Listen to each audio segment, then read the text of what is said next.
Hi, welcome to Gov Conversations. My name is Warren Linscott, Vice President of Product Strategy at Deltek, and joining me is Tom Tagle, Partner at Baker Tilly. Today we're going to be talking about DoD's proposed rule changes to the 6 Critical Business Systems rule. Hi Tom, welcome. Thanks, Warren. Before we get started, a little bit of history.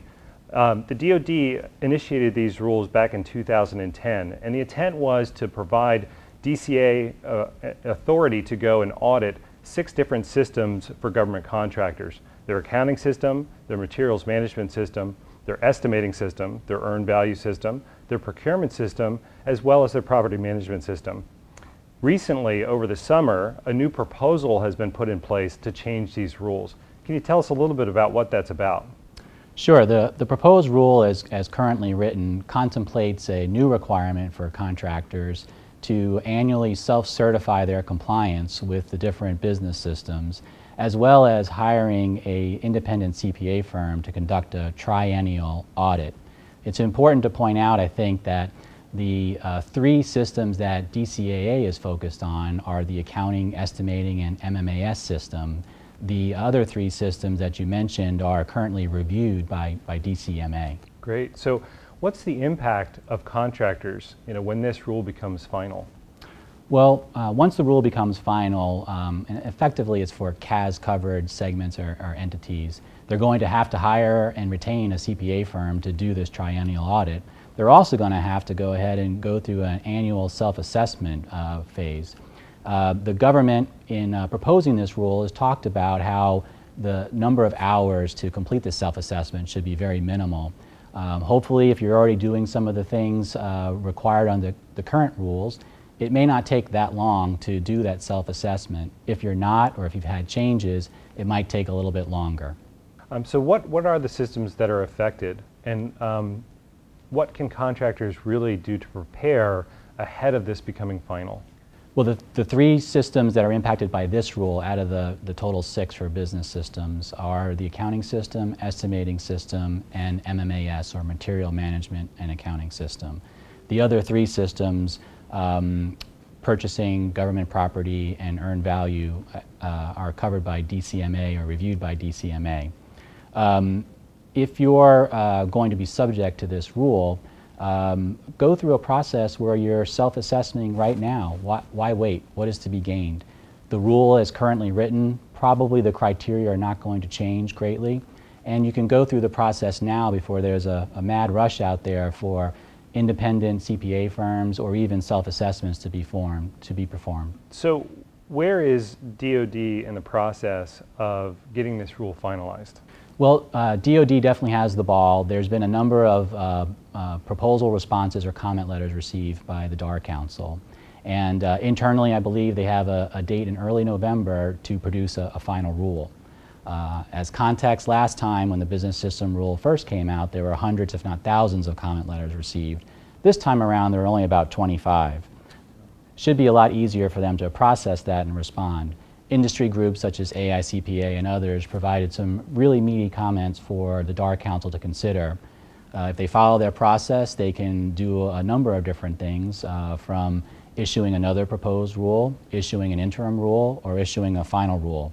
That may happen again sometime in November, and it may stretch out for some time as they assess some of these comments that they received. So what's been some of the reaction from industry at large around this rule change? Well, industry has been pretty vocal through industry advocacy groups about the increased cost that this would mean for government contractors. The government contractor is going to be the one to hire and retain the CPA firm. There's increased cost right there, as well as going through the annual certification is increased cost of potentially consultants or other advisors helping the company to design a system or implement a system of internal controls. Also, it's going to take a lot of effort for government contractors to pull all that information together so that they can prove to themselves and then prove to auditors that they're in compliance and can demonstrate that in a readily verifiable way. So we've talked a lot about the impact on the contractors. What's the impact on the CPA firms, and how are they getting ready, and is the government helping in any way to get this professional group prepared to do these audits and certifications? Well, that's a good question. As a CPA myself, I'm very interested in some of the comment letters that were sent in to the DAR Council. The AICPA and some other industry groups talked about the adequacy of some of those criteria under the business system rule for an independent auditor to even opine upon. Many of those groups requested that a advisory group be pulled together, a group that would involve people from government, from contractors, from CPA firms like my own to take a look at these rules, take a look at what an auditor could or would do, and try and come up with an industry standard so that people aren't guessing, contractors aren't guessing, and also that the government, when they're done at the end of the day, get a report that's consistently evaluating different criteria across many, many different contractors. So it sounds like a lot of work that needs to be done on both sides. That's true. Unfortunately, the proposed rule is great in a lot of respects because it's seeing a need that the auditing agency maybe wasn't getting to all the different systems to be audited in a timely manner. They have a lot on their plate. This is a good rule as proposed because it helps to cut that off, to be able to move forward from the logjam that we currently have. But yes, it's going to require more of contractors. It's going to require them to educate some of their CPAs that may come in to do this audit. It's going to require an internal effort to demonstrate compliance to themselves and then to those same auditors as well. And then ultimately, of course, to demonstrate that compliance with the government. So how can Baker Tilly help? You mentioned you're a CPA yourself, and Baker Tilly's, one of the best contracting or consulting options out there for government contractors. You guys know a lot about this rule. I think you've advised with companies before on how they could comply with these types of rules. So how can Baker Tilly help? Well, thank you for that, Warren. Baker Tilly has a number of CPAs and advisors that are focused on government contractors, from systems to processes to internal control design. We've helped contractors, both very experienced and very new to the government industry, to design and implement systems of internal control, to document their processes, to document their compliance with these rules, and be able to then demonstrate that to someone else. In the past, it's been to a government auditor, DCAA, or other auditing agencies.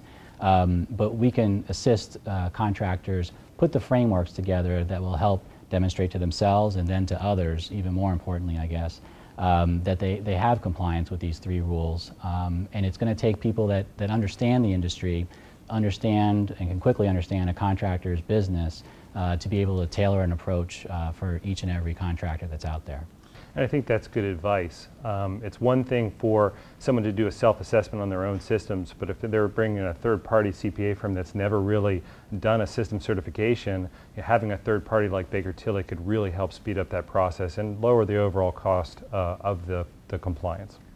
I believe that will be true. I mean, the proof will be in the pudding when the rule comes out. The rule as currently written asks for CPAs that are qualified to do this type of work. It's not written in stone what qualified means, and I think CPAs can get up to speed quickly, but having someone that understands the government contracting industry is clearly a key for success in this regard, both from the independent CPA firm performing the work, as well as people who assist the contractors prepare for those eventual audits. All right. Well, Tom, thank you so much for joining us today on Gov Conversations. It's been a wonderful conversation. Contractors are going to need to get prepared, and there's a lot of good information here for them to get started. Thank you so much. Thanks a lot, Warren. And thank you for joining us on Gov Conversations.